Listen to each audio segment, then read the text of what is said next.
so welcome back to the podcast. I'm super pumped to have Joseph McClendon III, my man. Thank you so much. Like I know. Oh, there we go. Yeah. That was kind of lame, but we made it happen. So Joseph, I actually wrote down to start, for the people that don't know you, which would be shocking, Joseph is a global leader in peak performance. He's a neuropsychologist, deep in neurosciences, meaning he understands why we actually do what we do and then how to reverse it in many cases. You also taught at UCLA, right? At the, if I say this right, the Engineering and Management Extension Program. Of course, yeah. Mm-hmm. Coaches a bunch of rock stars, has done that kind of his whole life.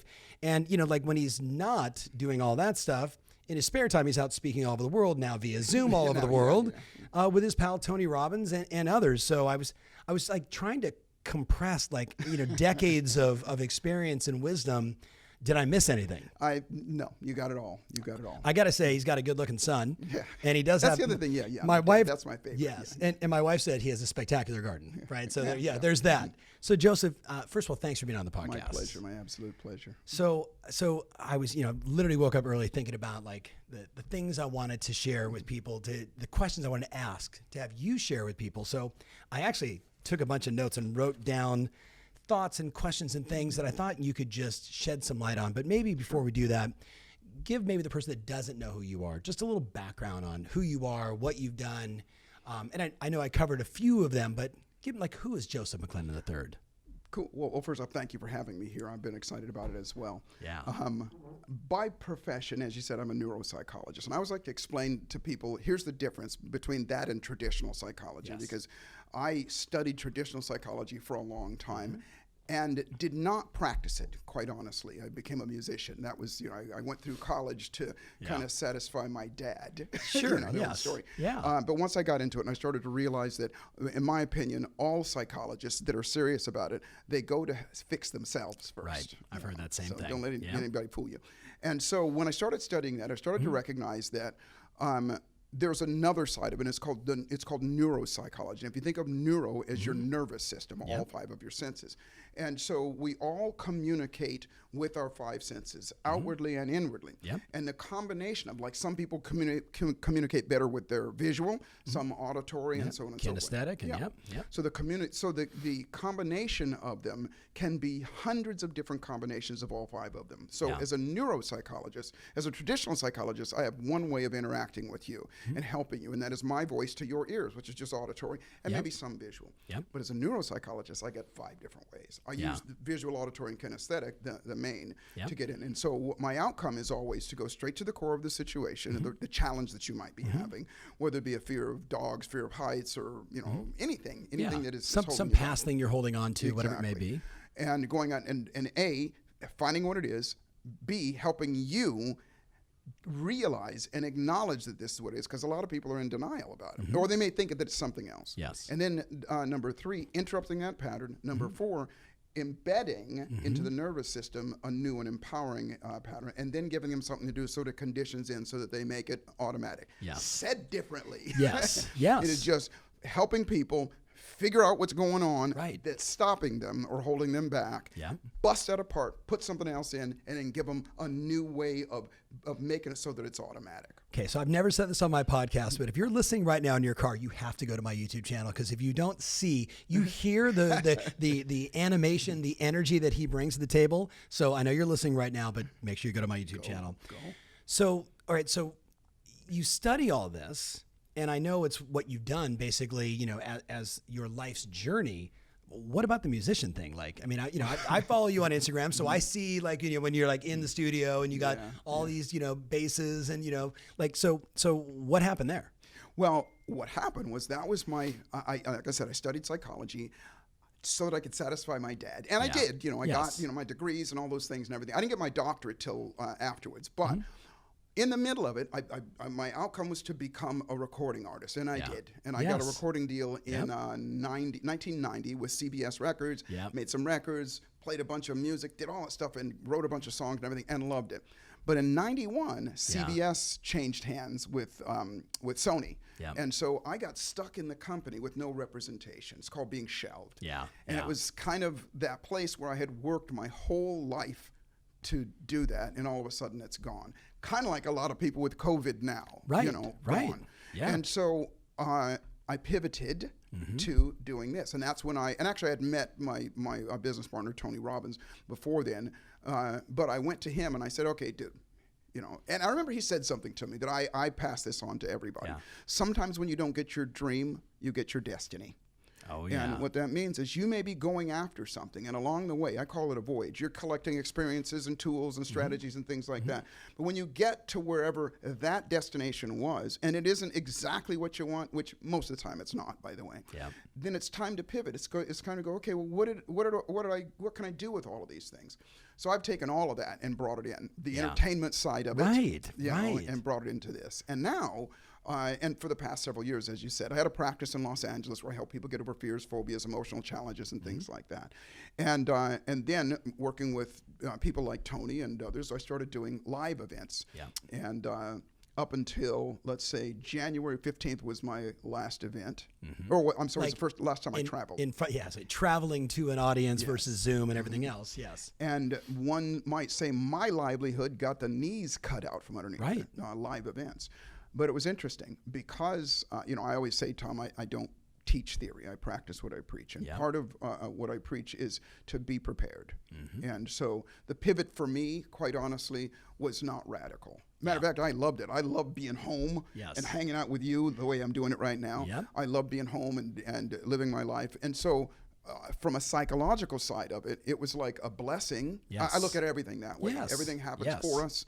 And when something happens, you go, okay, well, here's what it is. I can sit and cry about it and feel bad and feel sorry for myself, or I can do something about it. That's right. And so that's what I've done. So just for the people that are listening right now, we're going to unpack all of that stuff because the thing that I started writing down, as I mentioned, all these thoughts. And the first thing I want to talk about is 2020. And you were talking about it there, but I want to talk about it from the standpoint of, I think a lot of people got caught with their pants down, right? Financially, emotionally, physically, in their business, a lot of uncertainty. If you just look at the landscape of 2020, you can say social injustice, Black Lives Matters, the most tumultuous election we've probably, hopefully, knock on wood, will ever see in our life. Sure.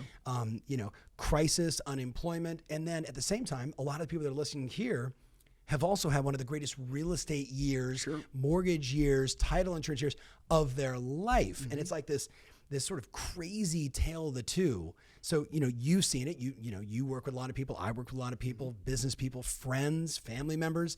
Some people have just been taken out by it.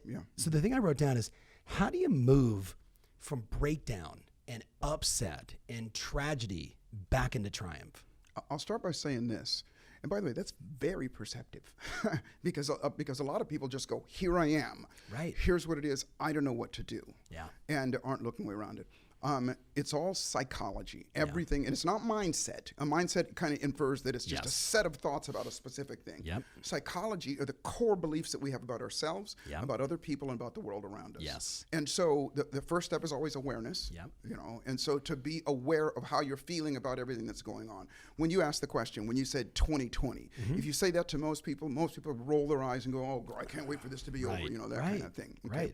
So that awareness of how you actually feel about it is critical for you to go, here's how I really feel, and being dirt honest with myself. Here's how I really feel about myself right now. I'm caught with my pants down. I feel helpless. I feel, whatever. And so once you have that, once you have awareness of these three things, how you feel about yourself, how you feel about other people, because other people might be looking at somebody like you, Tom, and just going, easy for Tom. He's got this big business set up, and he's been doing real estate for a long time, and he's talented, and he's all of these things. He's got a bobblehead, for God's sake, And they may be saying those things. It's true. It's all true, but they may be saying that about you, but which reflects back to which says, because I'm not where Tom is, then there's something wrong with me, or blah, blah, blah. And then the third thing is the world around us. They may be saying that, okay, all those things that you said, COVID, racial unrest, politics, economy, all of those things that are going on, those are real things. But here's the deal. Once you recognize it, here's how you really feel. If it doesn't feel good, then it's time to do the second step, which is to interrupt that pattern.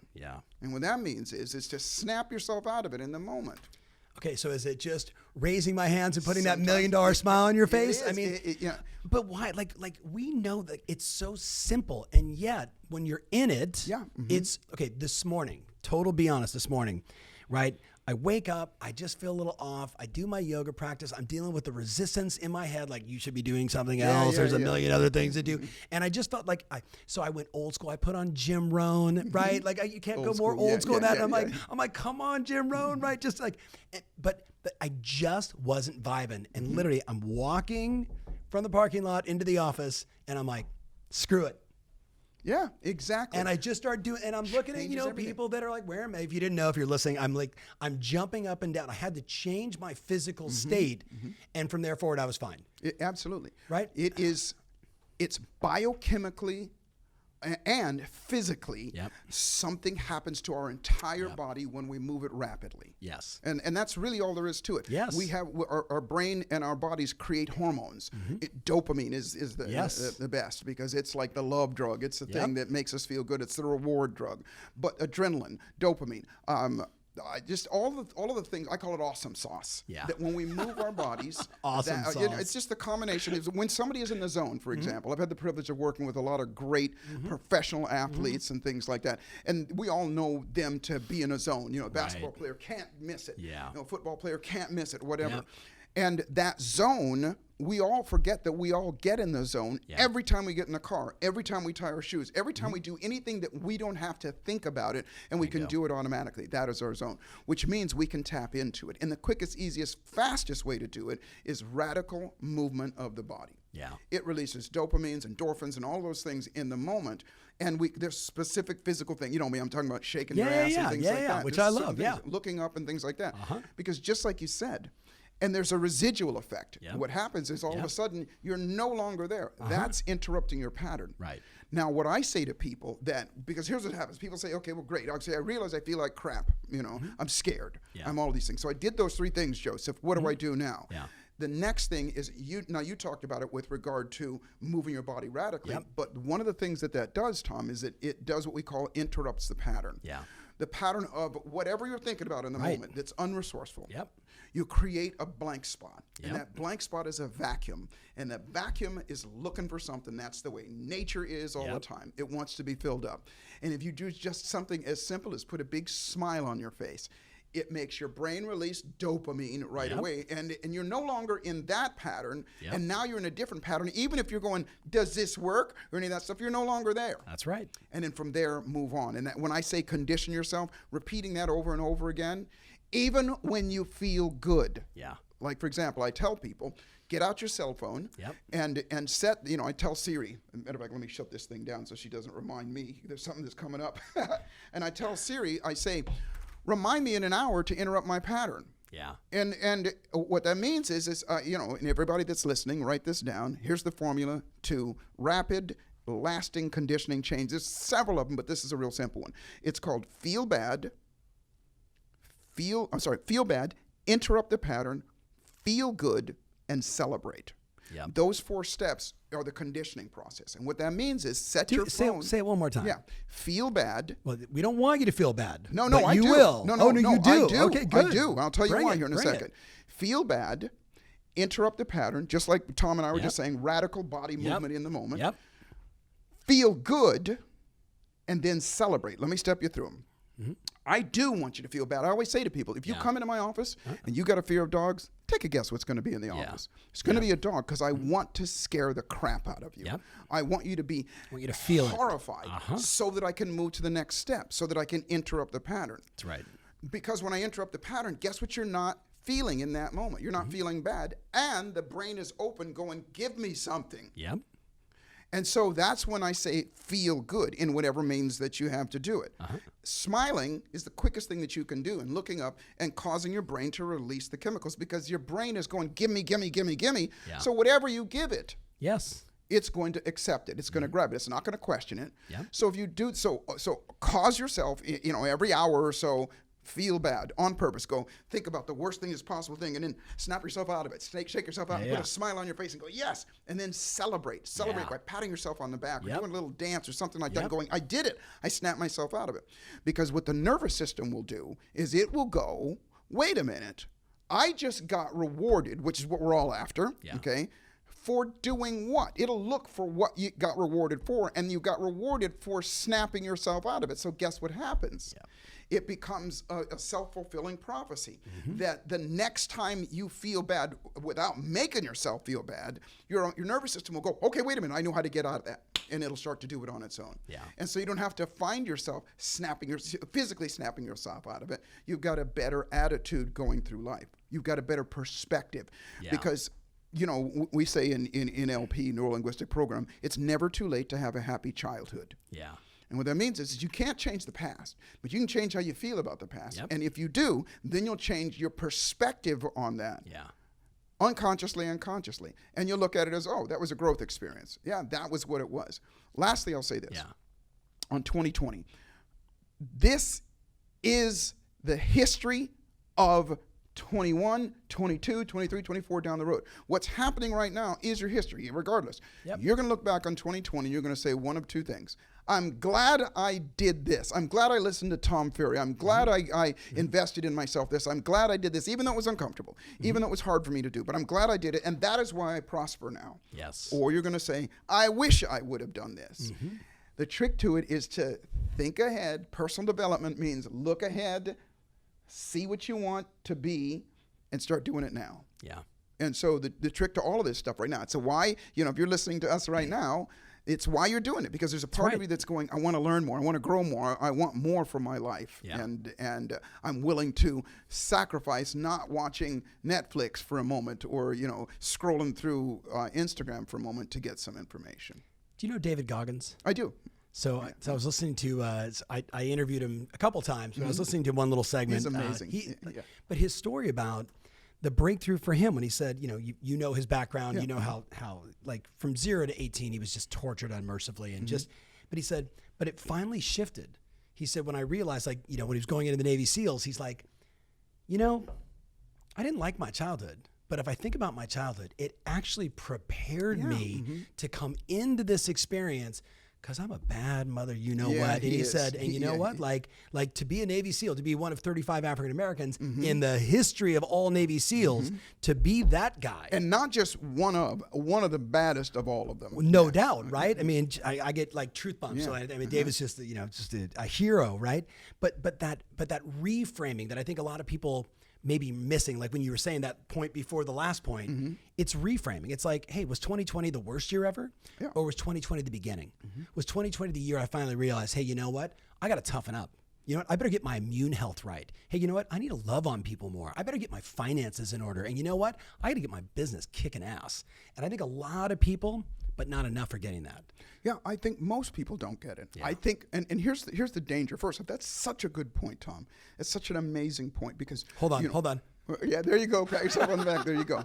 Because reframing, you know, it's a psychological term. Yes. Reframing I like to simplify it so everybody. Reframing is just changing your perspective. Yes. You know, the frame around how you're looking at it. My childhood was what it was. My childhood, I had a great childhood, but I also, when I was 17 and a half years old, you know this, 3 grown men tried to take my life because of the color of my skin. Yeah.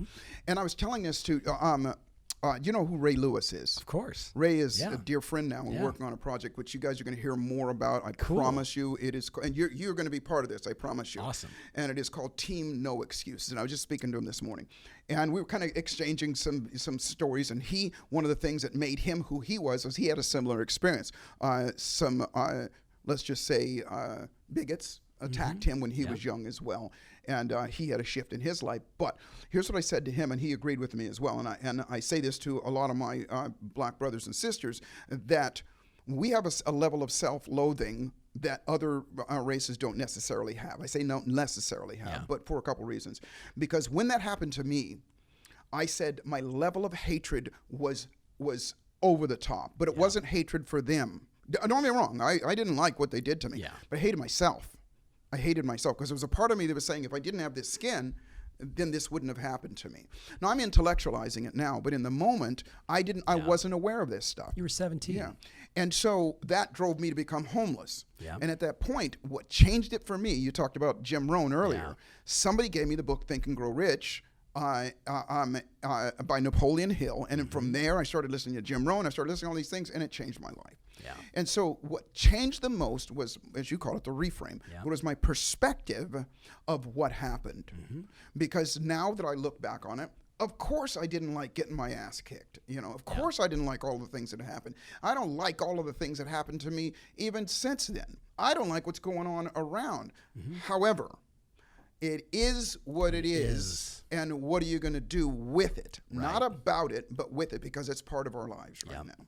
Yeah. And so, I'm just a huge proponent of let's reframe your life every single day. Yeah. It doesn't mean you have to look back and look at what's bad, but every single day, when you're brushing your teeth, look up. It's just such a simple practice. Yeah.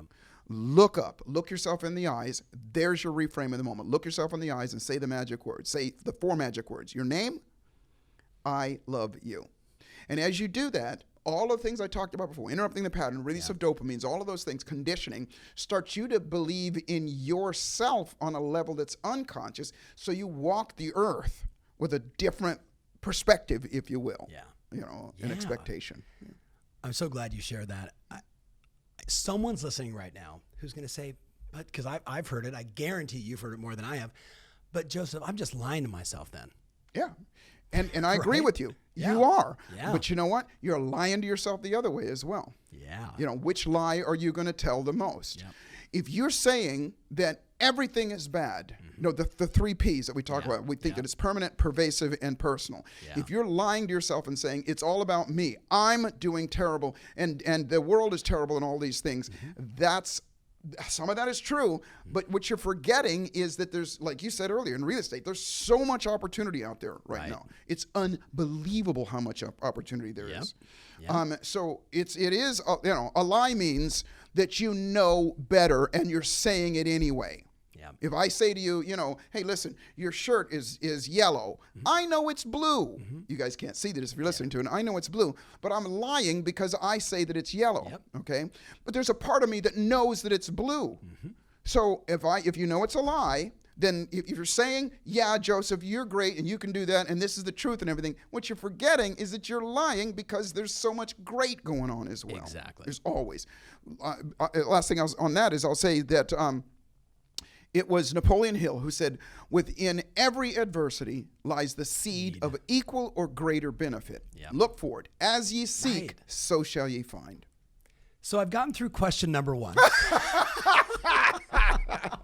You knew what you were getting into. Of course. Right? I was like, this will be the first 7.5 hour Tom Ferry Podcast Experience. So I want to go back to psychology, right? Because, I talk about mindset, you talk about mindset, everybody talks about mindset, and you're right. It is just a set of beliefs you have about something. But when you talk about psychology, it's really about like an operating system. Yeah, it is. It is. Right? Absolutely. So if I wanted to reinstall an operating system to change my life forever, how do I do that? First, you got to go. There's a process, if you will. Okay, you know what I love? I knew I could ask you this question and you would have the answer. Of course. I'm taking more notes than anyone else right now. Okay, let's go. Well, first off, there are steps to go through. Yep. Step number 1, know what you want. Look where you want to go. Yep. In other words, if you say, I got a problem, like for example, people come into my office when I did my regular practice, and I'd go, what do you want? And they go, I feel terrible. I'm depressed. And I go, okay, what do you want? And they go, things are going so bad for me. And I go, what do you want? And they go, I'm depressed. And I go, what do you want? And they go, I literally had a guy say this to me. I swear to God, he said this to me. He goes, depression washes over me like a scalding hot wave of debilitating emotion, leaving me paralyzed. So I'm not laughing at him. I know. But that is he has reframed that and created such a beautiful narrative. He probably tells that to everyone. And more specifically, he tells it to himself because our words, which is going to be part of this formula here, our words have the ability to change our own biochemical makeup, the blood that courses through our bodies. Yep. And so step number 1 is know what you want. Yep. In other Clear words, and specific. Clear and as specific as you possibly can, and write it down. Yep. Now, I don't. And you're sitting here with an ink pen. It's become a lost art with our cell phones, and I know I'm guilty of it as well. I can't remember the last time I actually texted like with my thumbs. I always talk to it. Yeah. But I'm saying write it down. What you write is what you invite. Yeah. What you don't is what you won't. So get out old school, pad and paper, pencil and paper, journal, whatever, and write it down. Here's how I want to feel. Here's what I want to believe. Here's what I want. In all those areas, in your, I call it being wealthy, healthy, happy, and financially abundant. That's real wealth to me. So what do I want in those areas? And what happens is, as we start to write that stuff down, all that what we were just talking about, conversation comes up. Oh, I'm not good enough. I'm not smart enough. I'm too black. I'm too white. I'm too short. I'm too tall. All that stuff comes up. That's your opportunity. Because now remember the steps I talked about before. You know how you feel. Interrupt the pattern. Okay, so step number 1 is know what you want. Step number 2 is always know your reasons why you want it. And when I say know it, write it down. Awareness is always the first step. And when you write it down, then your brain, then you do what I call remember. Dismember means take apart.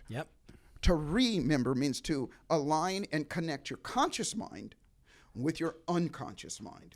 When you lose your keys, there's a part of you that knows where you put your damn keys, okay? But your conscious mind is going, I don't know where my keys are. I don't know where my keys are, so they're disconnected. So when you finally find those keys, guess what? Connected. Remember. Okay, so the trick to step number 2 is you're going to go, oh, here's the reason why I'm doing this. My kids, buying a house for my mother. It doesn't have to be as noble as things like that. It can be, I just want, I'm doing it because it makes me feel good to drive a Ferrari. It makes me feel good to have a, sick and tired of being sick and tired, right? Sick and tired of living paycheck to paycheck. Your reasons why. So we go so much into the why, right? And what I watch people struggle with is they give the same superficial BS answers that never really get them going. So I tell people, like, it's answer number 17 through 25 that you finally get to the truth. Do you have a faster way to get to it? I do. And it is called your physical body every single time. In other words, I take people through processes, and you've been around. If you're around me, you're gonna cry at some point. I don't care how macho you are. I'm gonna bring tears to your eyes. And so that is my way of getting to the core quicker. Getting to the core. Sometimes we do it with music. Sometimes we do things, and I have a language pattern that I go through, and I take people through that. It is individual. It's to that own person's individual beliefs about themselves, other people, the world around them, and. Some may say that, during it, they feel vulnerable. And I want you to be vulnerable, because that is the place where most people don't. Remember I said earlier, feel bad. I have a way of making you feel bad. If it's quick, and you're afraid of dogs, I'm going to make you feel bad with that dog. But if it's not, and by the way, I'm giving the real, 20,000 foot or, big brushstrokes on things here. But I'm going to find a way to go deep on you. If you don't have me, or you don't have Tom around you, and you're listening to this right now, just get dirt honest with yourself. Well, I love what you just said. It's 16 through 25 that it really is. Keep going deeper and deeper. And here's the reason why. Here's why it's so important. Step number 1 is your drive, is what drives you to make you do something. It's pushing you to do something. Step number 2 is your pull.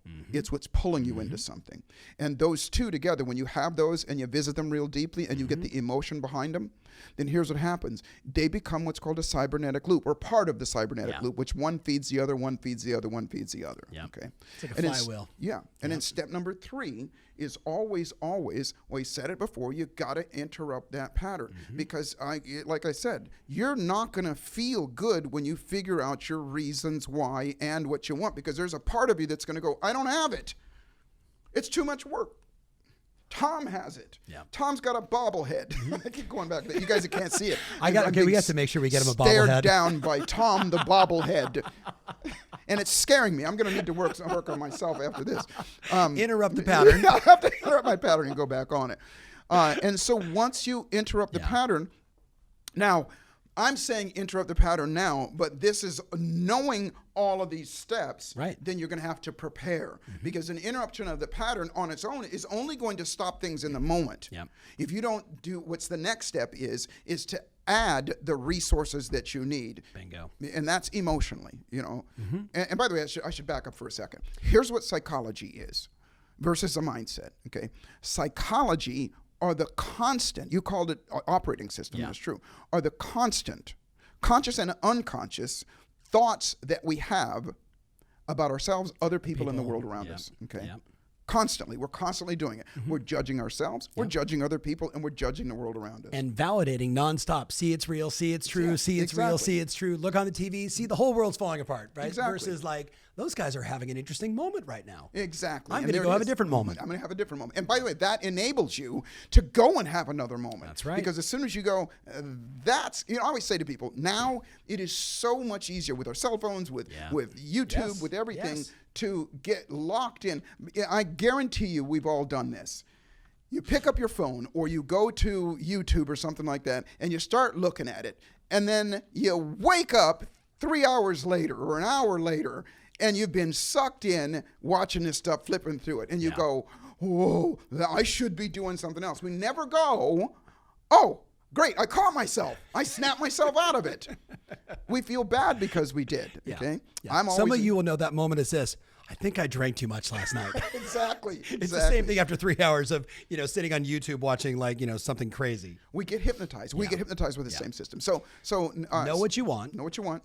Always understand the reasons why and go deep on it. And go deep get on emotional it. on it. Find them and go deep. Yep. Okay. Right. And being clear on how you want to feel, what you want to believe, and I wrote down the results you ultimately want to produce in crystal clear. Interrupting the pattern, which is like David Goggins. Literally, he's like, and I found myself at 290 pounds. And I had, if you remember the story, he's like, I got 90 days to lose 100 pounds or I can't join this, this Buds class. And he's like, so the first day I went out and he's like, I'm going to run 4 miles. And he goes, I was a half mile into it. And I walked back and I sat down on my couch and I cried. Exactly. And he said, but then I interrupted the pattern and said, I'm going to go get on the exercise bike because I might not be able to run, but I can sit on a bike and move my legs. And like, that was a good example of like filling the void, taking the right action. What do you mean by like, adding resources? Because you went emotional first. The resources are, how do you want to feel? You got to answer that question. How do you want to feel? And we all have examples of that, no matter what. You've got happy times in your life. And it doesn't have to be specific to that thing. If you just say, I want to be happy, you could think of 1,000 different times that you were happy or something that makes you happy, okay? And then there's a process in there that we call anchoring, which is just capturing that emotion, okay? And once you capture that emotion and you do it enough times over and over again, that's what you put in this space. So when you interrupt, remember what I said before, we're going through these right now, but you have to think through these things ahead of time and know what the resources what you want, so that in that moment when your pattern is interrupted and you're going, what the hell am I doing? Okay, does this work or whatever? And then you add those resources, simply squeezing your fist, putting a smile on your face, grabbing that piece of paper and going, oh, when my child was born, or the day I got married, or the day I bought this star, or the day I did this, any of that stuff, because as ye think, not just so shall ye feel, so shall the body release the awesome sauce that makes you continue to feel that way. And this is critical. It seems like a lot of steps, but like I said before, feel bad, interrupt the pattern, feel good, celebrate. If you just do those things, then that'll happen. And then the last thing is celebrate. Celebrate. Now, obviously, there's a whole lot more to this, but I like to simplify things so that people can have something that they can do. So remind yourself to feel bad. Okay, first off, go through these steps. What do you want? That's and look, we're sitting here in October, right? Or I guess September, end of October. What do you want for the rest of the year, for 2021, for the next 10 years of your life? What do you want? And then go right down through the steps. Exactly. And the thing about it is it's not a static It's not do it once. It is. You're going to do it for the rest of your life. You're going to do this for the rest of your life, because here's what happens: is people go after something. You've been there. I know that. You go after something and it's hit or miss. Obviously, by doing things like this, you increase the chances of it actually happening. But I'll give you an example. When I was doing real estate, my background in that. My mentor, Robert Allen, told me, never get married to a property. If the numbers don't work, let it go. Move on. Well, there was a beautiful opportunity for me, and I broke the very first rule. It was like, okay, this is the one. I see it. This is going to make it happen. And at the last minute, after all the work that I'd done, the person called up and goes, well, I decided to do something else. I was crushed for a moment. Because I'd conditioned myself. What happened was I went, okay, next. Okay, that didn't work. It's my favorite four-letter word, by the way. It is. Next. The sooner you say it, that is a trigger to make your brain go, perspective is, that was that, the next one's going to be better, or whatever comes through your mind. And so the more we do that, it's like everything in life. Repetition is the mother of all skill. Repetition, your brain, your body cannot tell a difference, and it cannot resist repetition. Whatever you do over and over again is what is going to become your natural way of doing things. But if you want to speed it up, if you want to make it so that you learn faster, so that you incorporate a behavior quicker, it's something that I call rehearsal versus practice. Talk about that, because I want to go back to anchors just for a second, and I know that'll actually segue nicely into this. When I wanted to create a new habit or a new belief, and let's just say, like, for a lot of people listening right now, it's like the very last thing I wrote down. Like, if someone's afraid to make phone calls, what do you tell them? I long before I was able to study like Richard Bandler and John Grinder, and then eventually I'm now spacing on his name. That's horrible. Used to be very heavy, big NLP sales trainer, Kendrick Cleveland. Yes. And then he lost all the weight, and finally, like, we were probably like, oh, he actually used his own technology on himself. Right? Practices what he preaches. But before I learned all that, I understood, like, hey, you know what? If I play this music before I get on the phone, I feel unstoppable.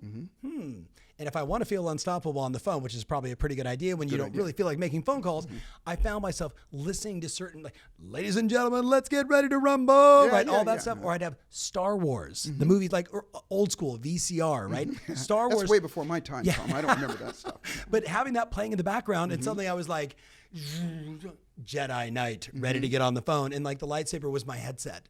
And I would put it on as if it was like this sacred thing.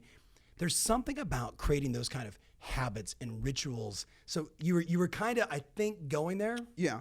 More thoughts. First off, I love the word that you just said there, rituals, because a ritual is just a habitual process or a sequence of physical things that you do, mental things that you do, which trigger an emotional thing in you. Your rituals were put on the music, put on the headphones, do that.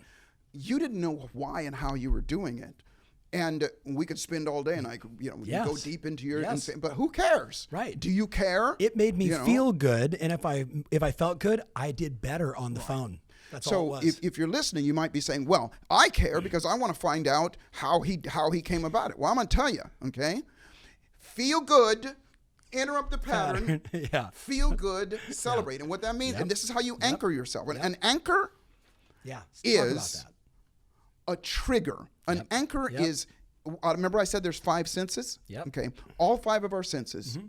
An anchor, well, I'll explain it this way. Everybody knows Pavlov's dog. He took the dog, showed the dog food, rang the bell. Showed the dog food, rang the bell. And the dog would drool until pretty soon, even after the dog was fed or the dog was asleep, all you do is ring the bell and the dog would drool. What he did was he transferred the visual and olfactory, meaning smelling, senses of that trigger that made the dog drool the food, he transferred that into the bell. And how we do it as human beings is we feel good and we play the music. Or we play the music and feel good. Bingo. Either way. And then we go, oh, that feels good. And then we do something unique in that moment. Here's how we can do it. Here's how everybody can do it. Music is such a great way of doing it. I agree. And I'm not just saying that because I'm a musician. I mean, it's just everybody. Find your favorite song. And when it's playing, just put a smile on your face and squeeze your fist and say yes. When it's playing, put a smile on your face and squeeze your fist and say yes. Because pretty soon, here's what will happen. When you squeeze your fist and say yes, you won't even need the music. And it'll become automatic. That's how you do it. And the more you do it, and you can anchor in all 5 of your senses. We've all had that experience where you smell something and it reminds you of the perfume of your mom or something like that, or you hear a song and it takes you back to your first kiss or whatever it is. All 5 of our senses work that way, but we can utilize that. We can trigger them. Remember earlier that I said that when you come into my house, come into my office and there's a dog, and I give you something when you leave so that you can fortify it. That's what it is. I tell you, find a dog. Play the music. Find a dog, smile. Even if you just see it, think about a dog, smile. Pretty soon, and your brain is going to go, this is the way I would rather be. Because look, we either go towards pain or we go towards pleasure. Bingo. Okay. If we go towards pain, our brain is always going, let's get the hell out of here. Let's find something that's pleasurable. Even if it is destructive to us, we will go to something that is less perceived painful. That's why people do bad habits. Right. Okay, so I'm going to jump around here. Jump, baby. You don't scare me. I know. Of course, man. Okay, you ready?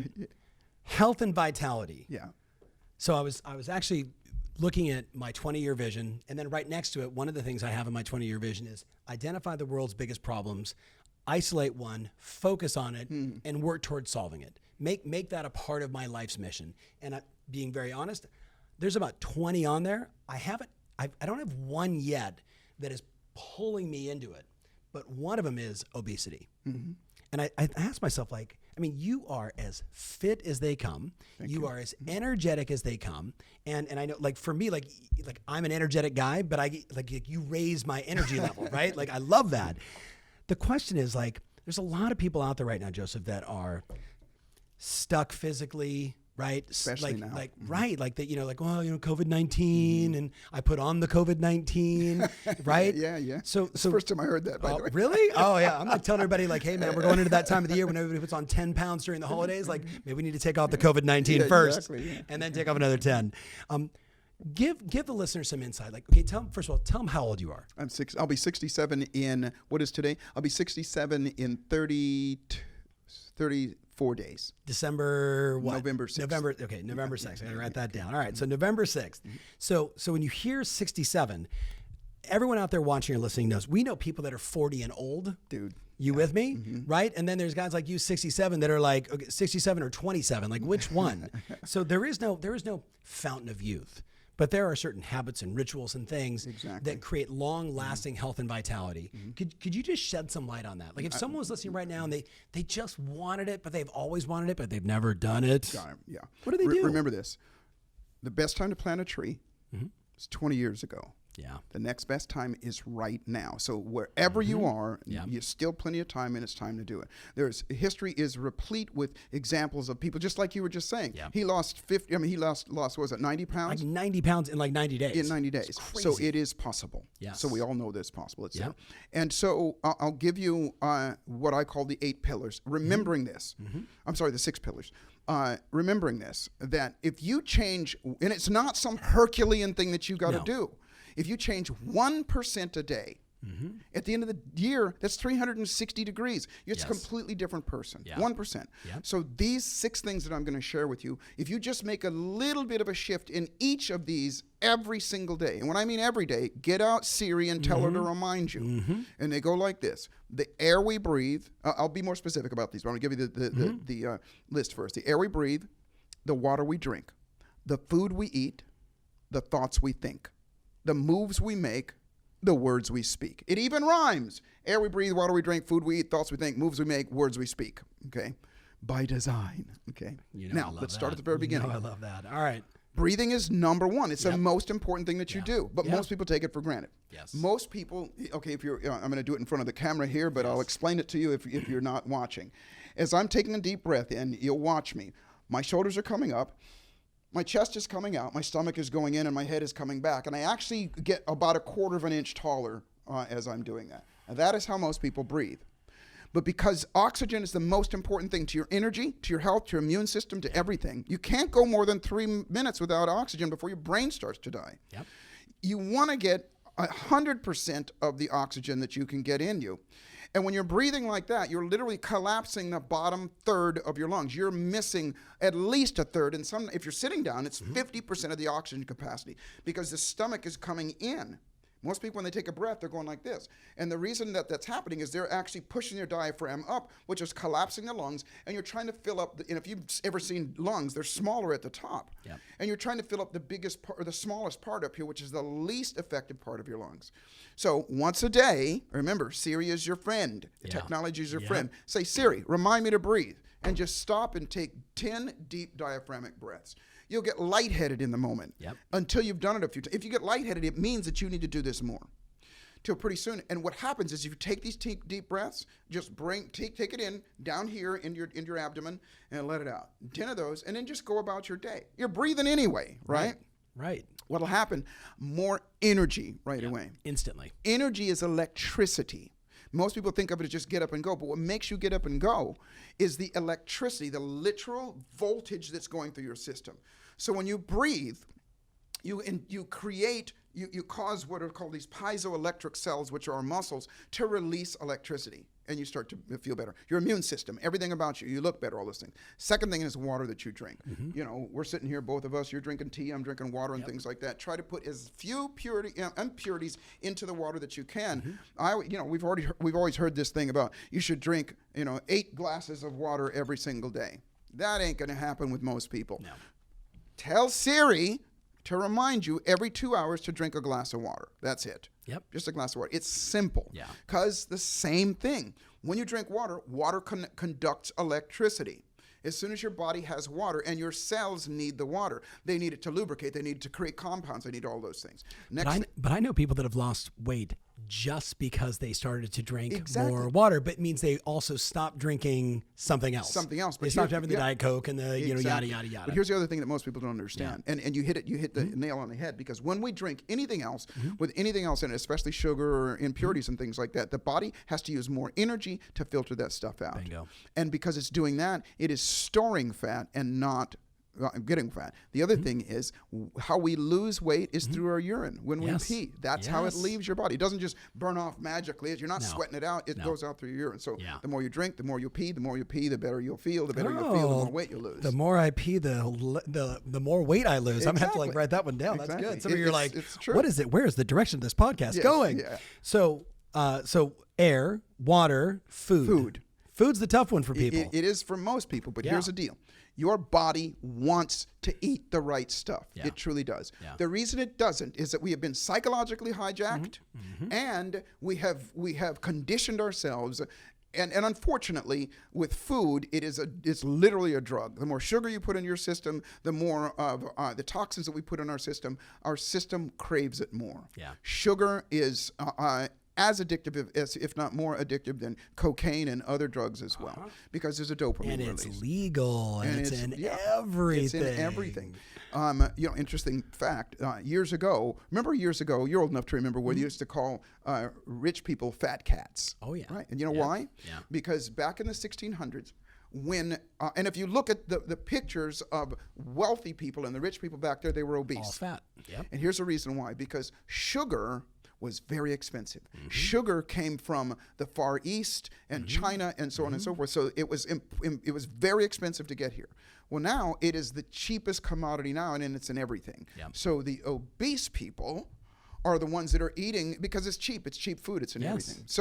So the reason I say that is when you think of food, your body, if you get away from it for any length of time, especially drinking water and breathing, then your body is going to go, I crave the things that are good for me. Yeah. Here's a really simple thing. First off, I always say to people, make a fist. And you make your fist and put it up against your stomach. Okay. That is the size of your stomach, just your fist. Okay.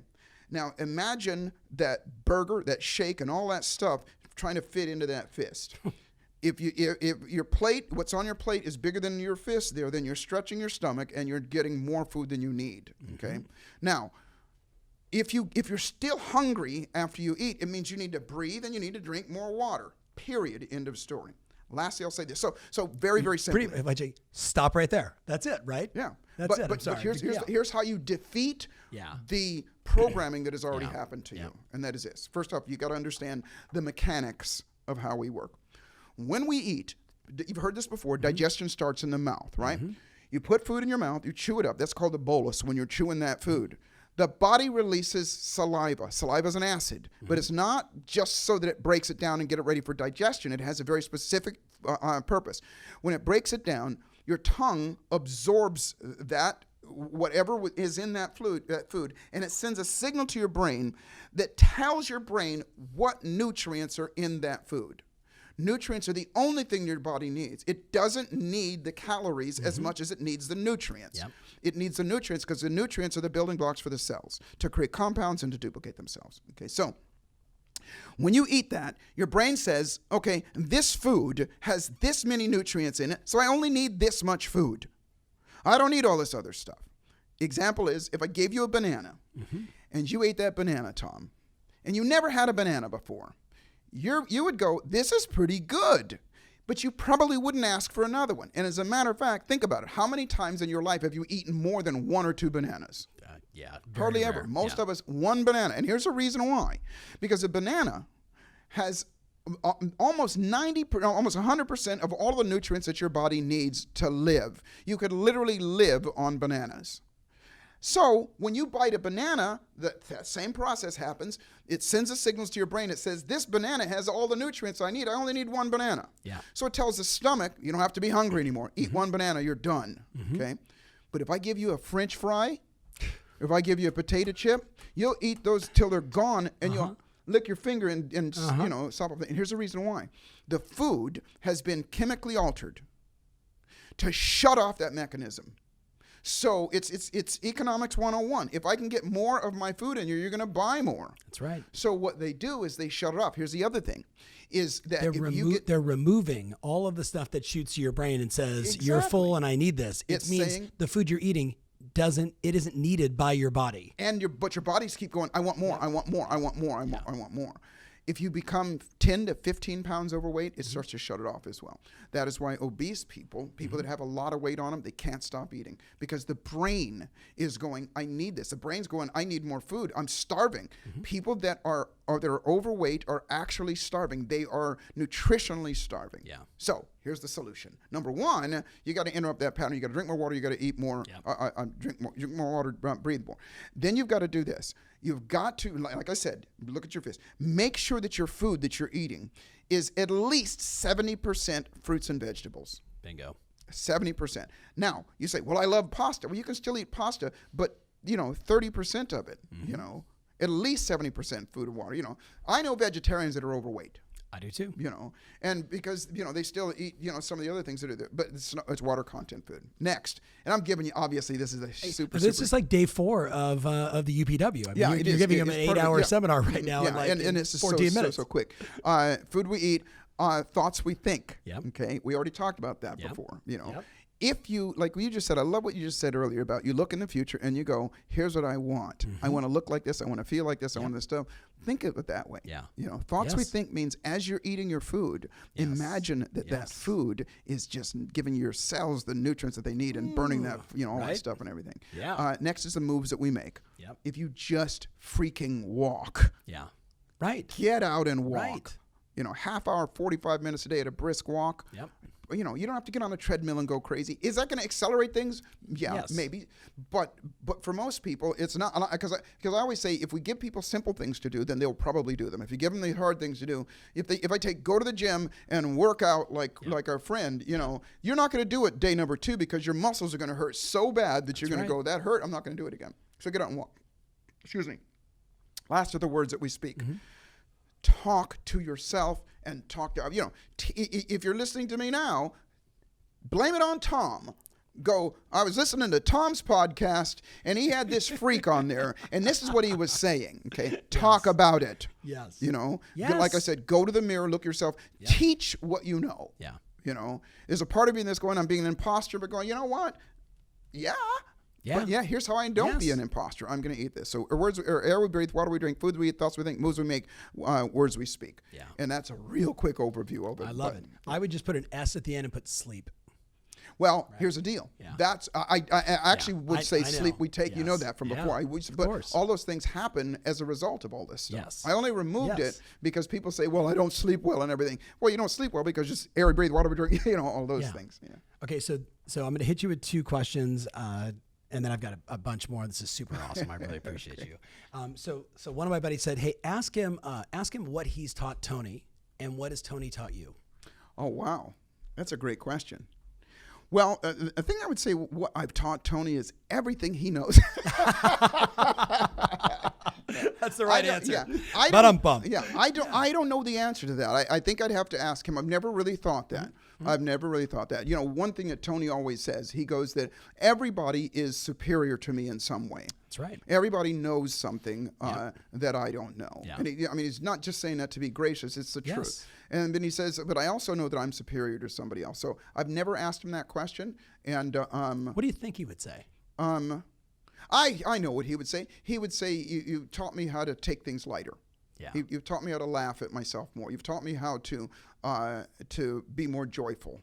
Because it is a kind of a constant conversation that I have with him. It's like, lighten the freak up, dude. It's just like, I had a feeling that was it. I mean, just kind of, watching the two of you and your dynamic, like he's an intense guy, right? You're an intense guy, but you bring light and energy and joy, and you can deliver and you can be powerful and you can crush and do all that stuff. Like, it's a nice balance. Well, I pride myself on that, and I got to give him credit for a lot of things, because the second question was what I learned from him. That's like a loaded question. There's a lot of things.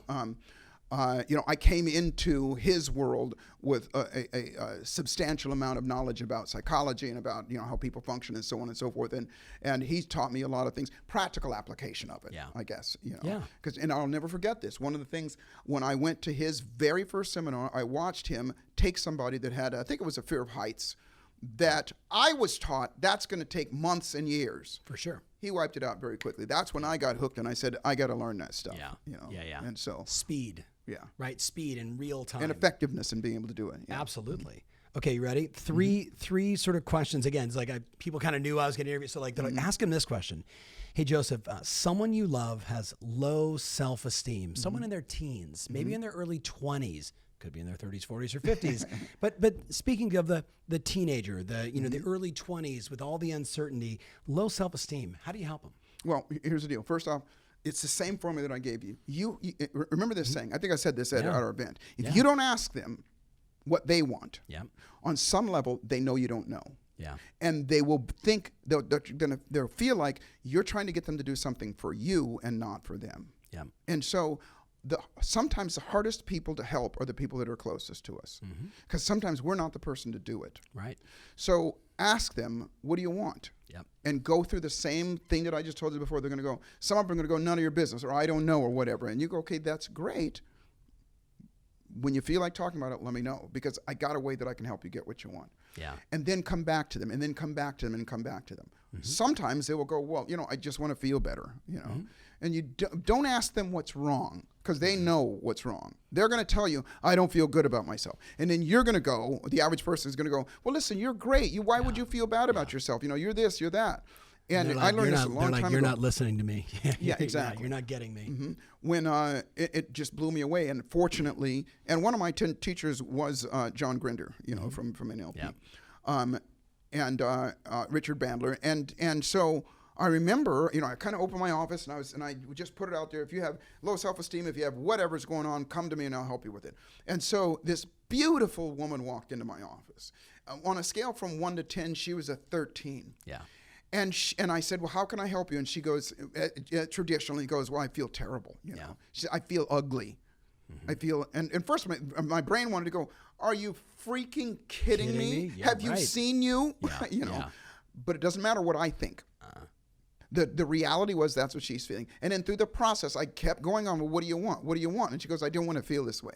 I go, well, what do you want? And gradually she would go, I want to feel like I'm worthy. I want to feel like I'm this. And then I got something I can work with, because then I can ask, well, how does that feel? What does that look like? Give me an example of that. And when I can get that, then I can anchor that, like I said before, and I can start to pull it out of that through the same process that I did. Yeah. So somebody that has low self-esteem, number one, remember, here's what low self-esteem is.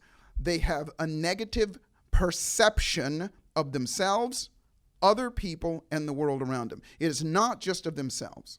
Meaning, you may think that somebody's got low self-esteem. They're just going, well, I feel because I'm not worthy. But the reason they're feeling they're not worthy is because they think other people think that they're not worthy as well. Right. And because they think that the rest of the world is valuing them this way. And it's called imposter syndrome. Imposter syndrome is if you really knew what I know about me and what I feel about me, you wouldn't have the opinion that you would about me. Yeah. And so the trick is, number one, ask them what they want. Once you figure out what they want, then go through the process that I did before. Help them figure out what they want. Help them figure out why they want it. Yeah. And by the way, in that process, the brain is rewiring. Our brain is malleable. Yeah. It is constantly making neural associations and connections physically. So just the searching process, as they're looking for it, they're starting to feel better. Yeah. The other thing that I'll say to this is my dad taught me this a long time ago. He said, the best thing that you can do for poor people is don't be one of them. My dad told me the same exact thing. And he didn't mean just money. Yeah. Okay. Yeah. This is going to sound incredibly arrogant as I say this. Don't be poor here. Exactly. Don't be poor here. Right? You said, and again, I'm going to pre-frame this by saying this is going to sound arrogant, but I don't mean it to be. And I'm only saying this because I want everybody to get that this is a very real thing. The electromagnetic energy that we put off affects other people around us. At your work, at your seminar, I told everybody about this. And so the reason people feel good when I'm around, people feel good when I'm around, is because I feel good and the electromagnetic energy that I'm putting off. So I'm not saying approach somebody that got low self-esteem and go, hey, look at me, I feel good, you should feel good as well. I'm just talking about yourself. Get yourself in, and it can be a calm, it can be a peaceful, but raise your energy level. Drink some water, have some breaths and everything. Put yourself in a peak state as you go towards them. Lastly is this. It's called matching and mirroring them, rapport. Is don't go in there and, when they're slumped over there like that, don't go in there, hey, stand up. You need to be, all that kind of, because they're just going to give you the middle finger and say, I don't feel like doing it.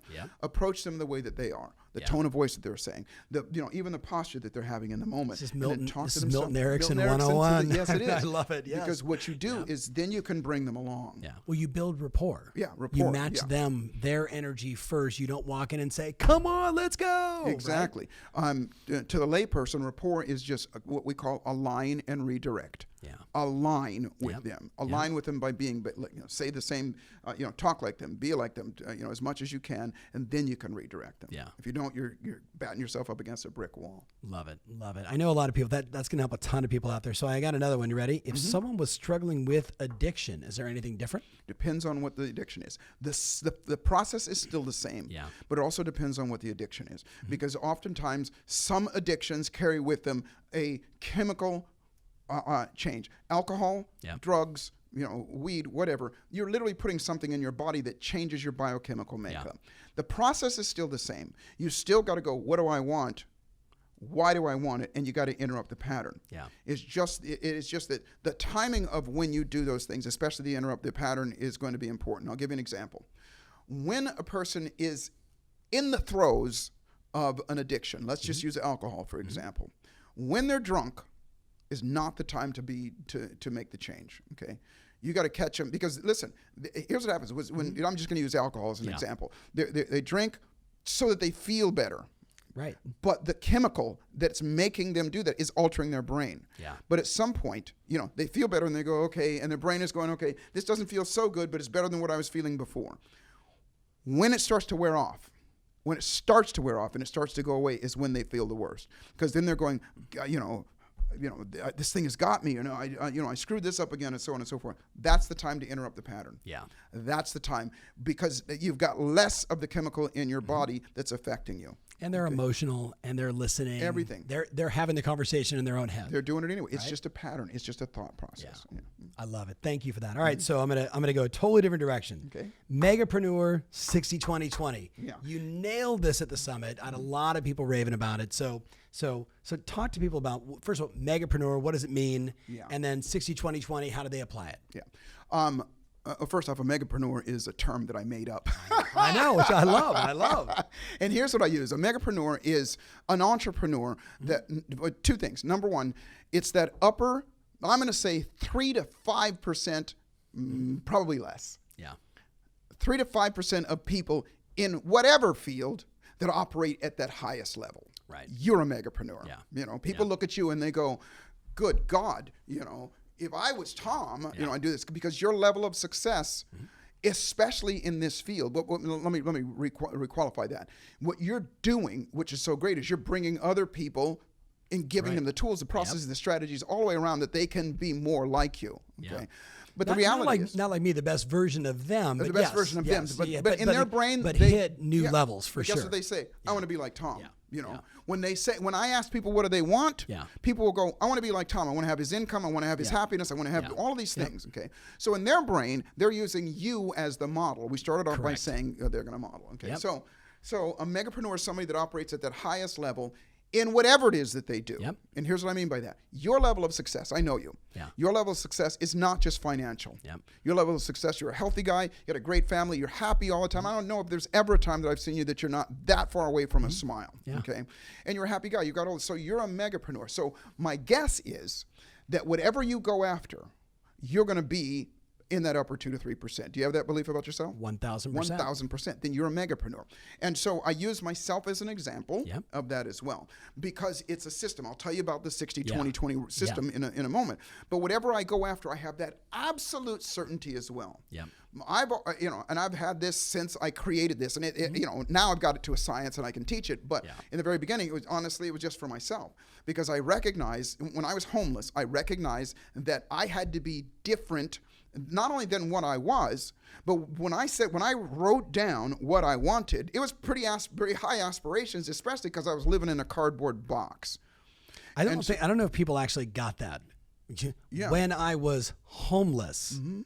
Yeah, when I got attacked, it destroyed me. It took away my pride, my self-esteem, my dignity, and everything, and I became homeless. I lived in a cardboard box behind an old drive-in theater in Lancaster, California. And what changed it was, like I said, somebody gave me the book Think and Grow Rich, and it was a journey. But here's the deal, is that level of certainty that I have, that you have, it's not arrogance. No. We're talking about it now and, that kind of thing. But for the most part, I don't walk around, and neither do you, going, look at me, I'm amazing.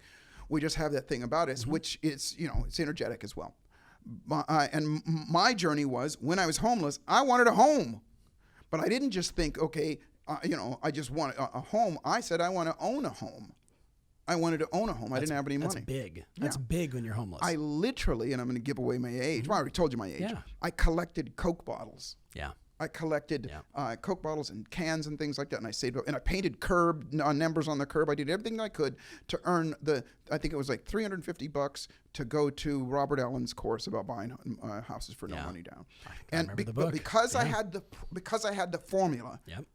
The 60-20-20 formula, the process that I was doing. Because they always say process is progress, not knowledge. And because I would do it, whatever I went after, I sat in his classroom at the end of it. I'll never forget this, Tom. He looked at all of us and he goes, there's 500 of you in here. I just taught you 50 ways to buy houses for no money down. He said, but only 50 of you are actually going to buy a house. He said, out of that 50, 2 of you are going to buy more than one house. And he says, out of that 2, 1 of you is going to go on and make something of yourself. And when he said that, I went, I got the system. That's badass. That's me. And so, hey, just give them for context, how many homes did you end up buying? 26 houses in less than a year and a half's time. 26 properties. 26 properties. And I still benefit from those now, across the board. And so, but here's the deal. I was doing that because you know what my reason why was? I wanted to be a musician. I was doing that because even when I was homeless, that was the thing, is I always wanted to be a musician. So once I did that, I'm condensing it, then I went on to become a musician. I told you, I signed a deal with CBS Records in 1990, and it was more money than I had ever seen in my life, made records and did all those things. The amount of people that succeed in that industry, minuscule. It's megapreneur. Super, And it wasn't because I was such a great musician. It wasn't because I was better than anybody else. I just knew the formula. Next, I wanted to create, because when that went away, I wanted to create some more residual income. So I joined a network marketing company.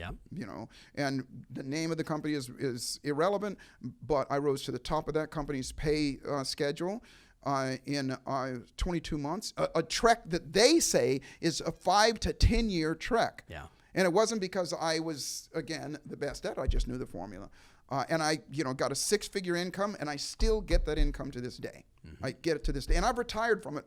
It's 14 years ago now. Okay. Next, I wanted to be an author because I wanted to spread the news. I just wrote, as a matter of fact, it just came out today. It's on Amazon. My 7th book. It's called Dare to be Magnificent. But my very first book that I wrote became a New York Times bestseller. New York Times bestseller. How many authors get to be at that level? It's a very small percentage. It's even smaller than that, 3 to 5%. And then lastly, I wanted to be a presenter. I wanted to speak to people because I thought that was a way that I could give back.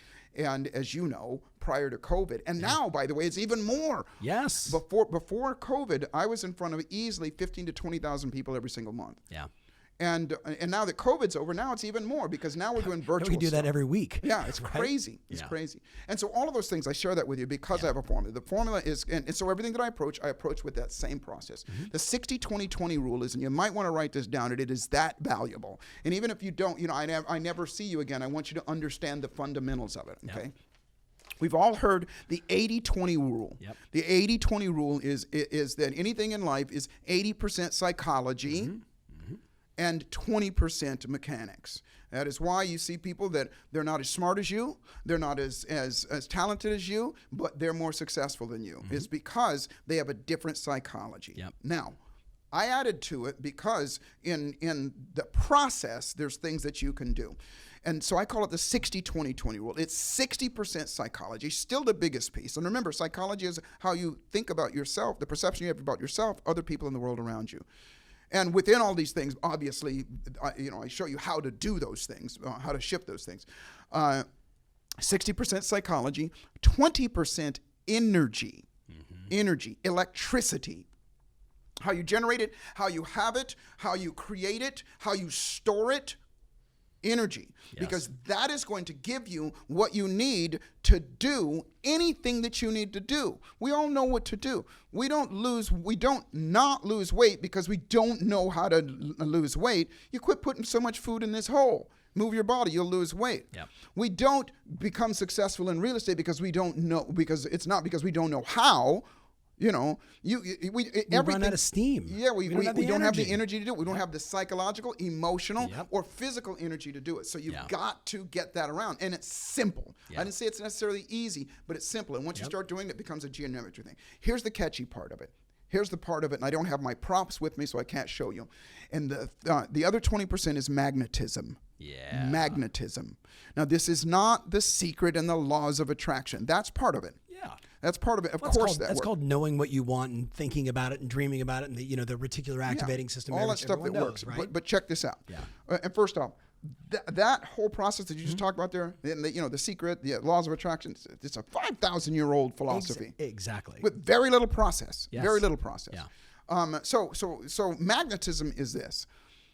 I should carry them around with me. I'm sorry I didn't bring it, but you can see me now. But if you take a magnet, which how you made the magnet is you imbued that iron with electricity, with energy. Okay, you had to have the intention, which was the psychology, to make it a magnet. You made it a magnet by giving it electricity. Once you've given it that electricity, it becomes a magnet forever. And anything steel comes along, it will attract itself to that steel, okay? You have to move that steel to it within a certain distance for it to connect to it, okay? But that's called attraction. Magnetism is different. Magnetism means what works even better is two magnets. Yeah. If you have two magnets, you hold them together, clack. You can put them apart and they're towards each other all the time. Yep. Now this gets a little cosmic, but it's real. You just mentioned before that I taught at the University of Southern California. I had to prove this to these engineers, over and over again. And so bottom line is there is a process to magnify yourself and magnify whatever it is that you want. My personal belief is that we all have the ability to magnetize ourselves, to attract and bring into our lives the situations, the circumstances, even the material things that we desire. And what that means is you can chase something all day long. If you take those magnets and you turn them over and you push it again, it'll run away from each other. That's called sabotage. Yeah. And when we don't have that, and that's what most people are doing, they're sabotaging, starting with their psychology and their energy, and they're pushing it away. But as soon as you flip that polarity, guess what? That thing that you want is racing towards you, and you're racing towards it, and there's nothing else like it. And everybody's experienced that. Everybody's experienced that. no Like, doubt. I wanted it, and bam, it happened. And we've all happened, experienced the I want it, and it just felt like I was chasing it forever, and the closer I got, the farther it ran away. We push it away, and we call that sabotage as well. Yeah. We sabotage ourselves. We don't show up for those meetings. We don't make those phone calls. We procrastinate. We hesitate. We do all those things. Yeah. And all that stuff can be changed through that 60-20-20 rule. Yeah. So if there was 2 books, 3 books, something like, like if someone wants to go deeper, obviously you have 7 books, right? So they should Google you and they should read all 7. And congratulations on your 7th book. Well, thank you. That's bananas. Thanks for bringing me a copy, by the way. Well, I don't even have it yet. It just Okay. it just Just showed up on being Amazon. released. I will sign one and give it to you. I would appreciate it. I would appreciate it. So what books would you recommend? What are some of the books that moved you the most? The number 1 book is Think and Grow Rich. Yeah. Think and Grow Rich. Yeah. It is the foundation. I was fortunate in that I was at that place at my absolute worst when somebody gave me that book. I had no idea about the book. Okay, you ready? Have you ever seen this app? This is oh man, let's see, hold on here. Yep.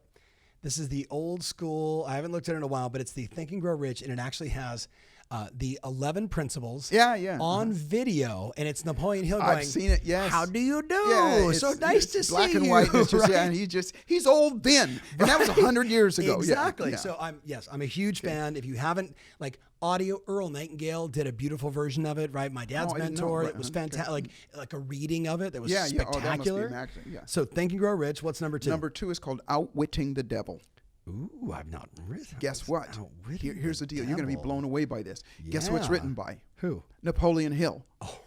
You don't even know this there. Let me tell you a little bit about the book and why it's so important. Please. Okay? The book was written with Think and Grow Rich. They were all one book. Oh, yeah. Now remember, Think and Grow Rich was written in 1937. Yeah. Okay, and when he wrote the book, he was commissioned by Andrew Carnegie to interview the successful people of the time and find out what they had in common.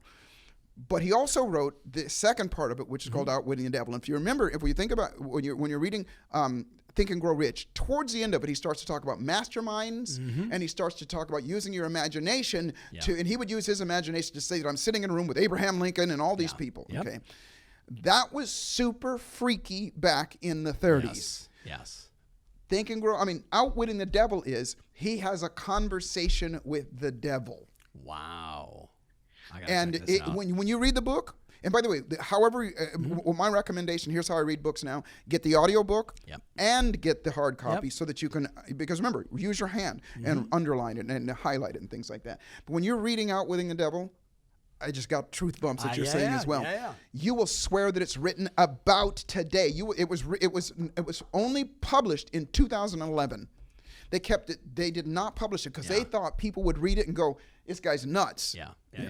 And so they didn't publish it. So his family published it in 2011. When I first read it in 2011, I thought, well, gosh, you would swear. First off, when you read it, you're going, "This is not written by a normal human being." This kind of insight is unbelievable. But it is. From a psychological standpoint, it'll make you go, and because one of the greatest things about Think, Grow Rich and about Outwitting the Devil is it's not just words and knowledge. It's here's what you can do to get a result. Right. And so there's that one. And then, of course, I would suggest my latest book. Yes, of course. It's called tell us again. The name of the book is Dare to Be Magnificent. Dare to Be Magnificent. And let me just give you a little real quick why you want to read this book. Because magnificence, to me, is magnifying the essence of something. You already have an essence about you that is already powerful, that is already a winner. All that stuff. You beat out, 60 billion other sperms, all that stuff and everything. It's already in you. And all this is about. These are the lessons that my father taught me. These are the 5 key lessons that my father taught me to have a magnificent life. And I always say to people, if you grew up without a father, which a great deal of people didn't, or if you grew up with a father that didn't have these attributes, I humbly offer my dad to you to learn from him. And my dad was the kind of person that practiced what he preached. And I got to be honest, I didn't know that he was teaching me those things, and I didn't like it when he was teaching me back then. But there's not a day that goes by that I'm not thankful for. So these are the 5 principles of that, and it is a nice addition to anything and everything that you do. I saw the post you did on Instagram. Your dad passed away. Was it? It's been 3 years ago now. 3 years. Yeah. It was a beautiful. Your dad, you. Oh, and your yeah. son. I just did that. Yeah, because it was his birthday a few days ago. Yeah. And I was like, man, you can't. My dad was I couldn't heart that is my hero. Yeah. And to be honest with you, even this, I've got 2 passions now. One of them is teaching this magnetic megapreneur to people because here's what my belief is: those of us that dare to dream, while the rest of the world is having a nightmare, and they are. I mean, look at 90% of the world. We're not only going to create that abundance that we want for ourselves, but we're going to be the leaders that inspire other people to do so as well. Bingo. And that's my passion for why I do what I do now. I want you to attract and magnetize and do all those things so that you can, my concept is further, faster. Do you want what you want sooner rather than later? Yeah. The answer is yeah. Okay, well, here's how to do it. Love it. So, man, this has been awesome. I have no idea what time it is, but I know you do have a call at 3 o'clock. So I'm not even going to look at my watch, but we have time. Good, because I have another thing I want to do. Okay. But as we wrap this up, I mean, there's just been so much. I mean, I'm the guy that does the podcast who actually takes notes, and Yeah, I'm listening, and I'm that's- like, they're oh my God, about like it. I'm gonna. But I this would is expect awesome, nothing right? less than from you. Yeah, You know, it's just- you're that's how my amazing. brain Yeah. works, right? Thank you. So kind of wrapping this up, like putting a bow on it. You know, if you could never do another podcast again, if you could never share another message again, if tomorrow, you know, you couldn't talk, what would you say to everybody? Just kind of closing thoughts. Boy, that's a great question. I would say this.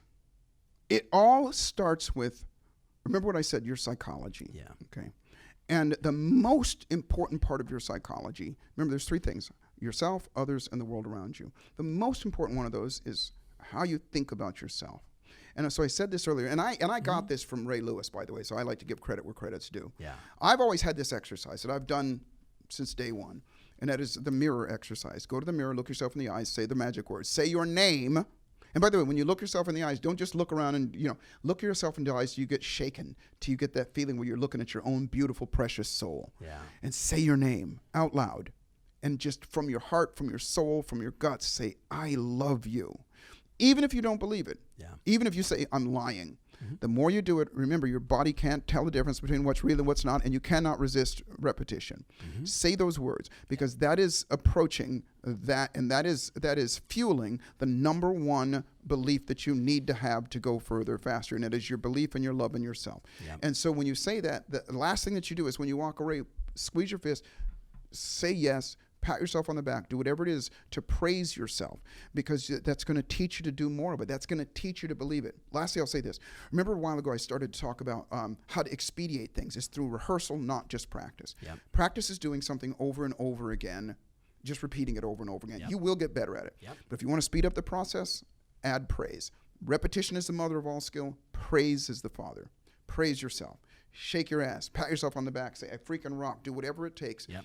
every chance you get. Yeah. And your nervous system will quickly learn that to believe in yourself and to believe that you can do anything. The other things will fall in place. You know, if I never get to see you again, which I hope I do, what I would love to leave everybody with is this saying, that life is exactly what you dare to make it, and fortune favors the bold. And so the trick to life is to boldly step up and dare to be magnificent. Be bold to tell yourself you're amazing. Be bold to tell yourself that you can do anything that you want. Be bold to tell yourself you're magnificent.